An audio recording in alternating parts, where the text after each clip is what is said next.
এই পৃথিবীর মানুষ এই দুনিয়াতে শান্তি প্রতিষ্ঠা করার জন্য তারা তৈরি করেছিল বিভিন্ন মতবাদ। তার ভিতর একটা হলো পুঁজিবাদ।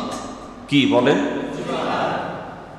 কিন্তু এই পুঁজিবাদ দিয়ে এই পৃথিবী শান্তি প্রতিষ্ঠা করতে পেরেছে? পারে নাই।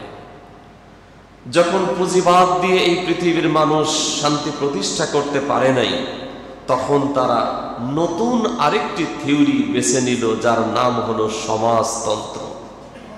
কি নাম বলেন? সমাজতন্ত্র।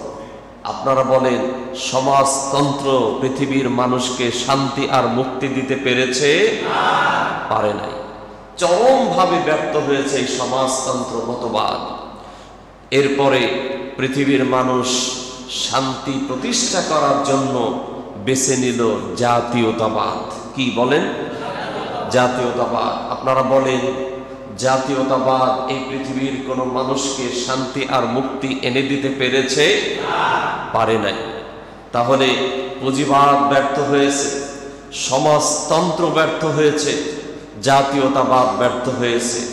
এই পৃথিবীর মানুষকে শান্তি আর মুক্তি দেওয়ার জন্য বেছে নিল সেকুলারিজম, ধর্ম নিরপেক্ষ নিকৃষ্ট এক মতবাদ।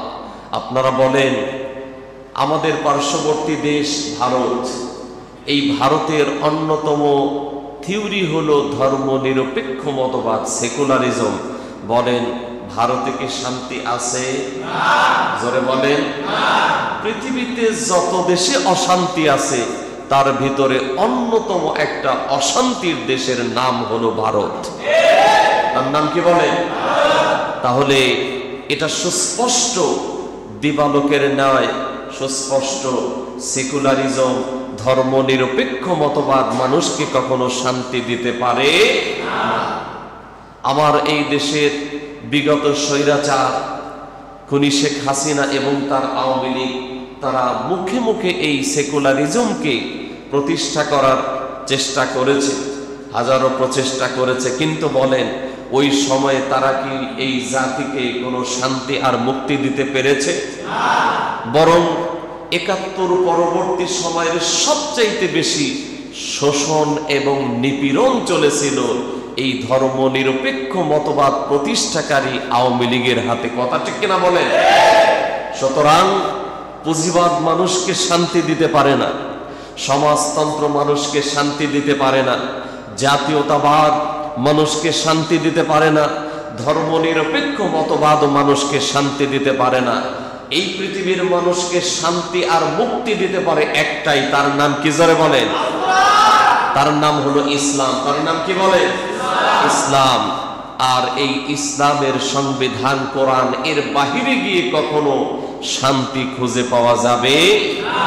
শুধু তাই না, পুঁজিবাদ, সমাজতন্ত্র, জাতীয়তাবাদ, ধর্ম নিরপেক্ষ মতবাদেই তারা ক্ষান্ত থাকে নাই।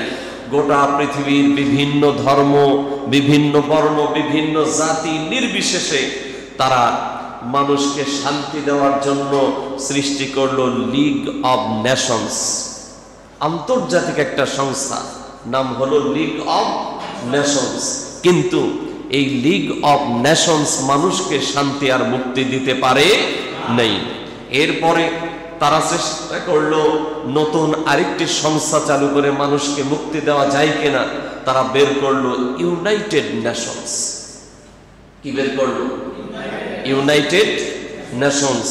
কিন্তু এই ইউনাইটেড নেশনসও পৃথিবীর কোনো মানুষকে শান্তি আর মুক্তি এনে দিতে পারে নাই।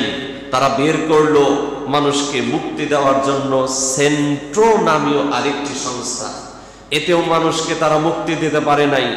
এরপরে তারা আরেকটি সংস্থা বের করলো, যার নাম হলো ন্যাটো। কি নাম? আপনারা শোনেন নাই? বের করলো তারা ন্যাটো। আপনারা বলেন, এই ন্যাটো বের করে পৃথিবীর মানুষকে শান্তি আর মুক্তি দিতে পেরেছে? পারে নাই। এরপরে এশিয়া মহাদেশের ভিতরে মানুষকে শান্তি আর মুক্তি দেওয়ার জন্য বের করলো সার্ক। কি? সার্ক। এবার আপনারা বলেন তো, এই সার্কের মাধ্যমে এশিয়া এই মহাদেশের মধ্যে মানুষের শান্তি আর মুক্তি দিতে পেরেছে? পারে নাই। কিয়ামত পর্যন্ত এরকম পুঁজিবাদ, সমাজতন্ত্র, জাতীয়তাবাদ, ধর্মনিরপেক্ষ মতবাদ, league of Nations, United of Nations, Centra, NATO, SAARC, হাজারো এজেন্সি, হাজারো সংস্থা তৈরি করবে, কিন্তু পৃথিবীর মানুষকে মুক্তি আর শান্তি দিতে পারবে না। পৃথিবীর মানুষকে শান্তি আর মুক্তি দিতে পারে আল্লাহর কোরআন। কথা বলেন ঠিক কিনা? এর বাহিরে গিয়ে কখনো শান্তি আর মুক্তি পাওয়া যায় না। এই জন্য প্রিয় ভাইয়েরা, আসুন আমরা এই কোন মতবাদের দিকে ফিরে তাকাবো না। আমরা মুসলমান, আমাদের সংবিধান কোরআন, এই কোরআন পরে একমাত্র শান্তি আর মুক্তি মানুষকে দিতে। এই জন্য এই কোরআনের দিকে আমরা সবাই আসতে রাজি আছি ইনশাআল্লাহ, আসতে রাজি আছি ইনশাআল্লাহ। আল্লাহ যেন তৌফিক দান করেন, বলেন আমিন। আর একটু জোরে বলেন আমিন।